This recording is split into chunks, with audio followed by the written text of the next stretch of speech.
Good morning, students. Today again we are going to continue with the first chapter of chemistry, that is matter in our surrounding.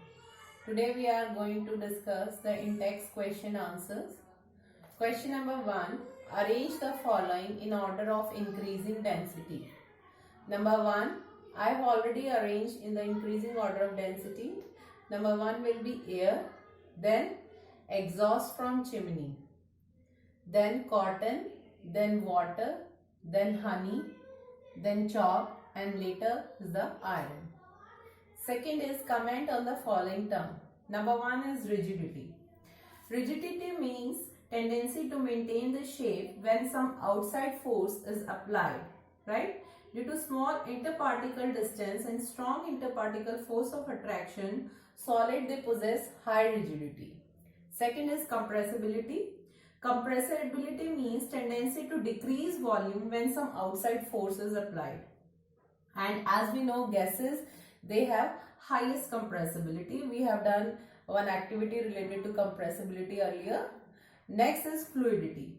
Fluidity means tendency to flow, and we know that liquids, they have tendency to flow, but gases, they have highest fluidity, right?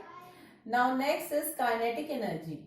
Kinetic energy means energy possessed by particles due to their motion. Random motion, that is the kinetic energy. And we know that gases have highest kinetic energy and liquid have low kinetic energy as compared to gases. And solids, they do not possess kinetic energy. Last is density. Density means mass per unit volume. Since solids are closely packed, then the liquid are less closely packed and gases are loosely packed. So solids, they have highest density and liquids, they have low density, while gases, they have lowest density. Next question is give reason. A gas fill completely the vessel in which it is kept.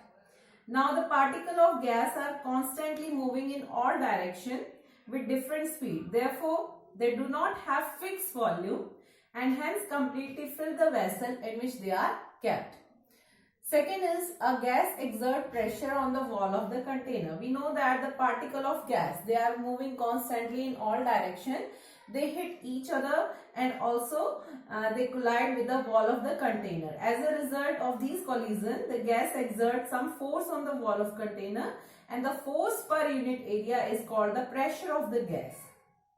Hence, the gas exert pressure due to the collision of particle of gas on the wall of the vessel in which it is being contained. Next is a wooden table should be called solid.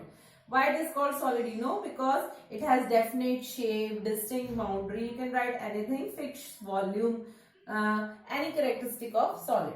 Next is we can easily move our hand in air, but to do the same through a solid block of wood, we need a karate expert. Now, in air, we know that the force of attraction, the particle of gas or in air, they are very weak and they can be easily overcome. Like if I am moving my hand in air, if we are moving in air or walking in atmosphere, there is no, we do not apply any kind of force. Why? Because the force of attraction between the particles of air are very weak, right? Whereas in the case of the solid, the particles are closely packed and the interparticle force of attraction are very strong. As a result, they cannot be easily overcome by the movement of hand, and in other words, we need a karate expert. Now a karate expert has incredible power and he can apply a power at a particular place and he can separate the particles apart, right? Last question is liquid generally have lower density as compared to solid, but we know that we must have observed that ice floats on water. Find out why. Now in the case of ice has cage-like structures. When water freezes to form ice, a number of empty space are created in the ice.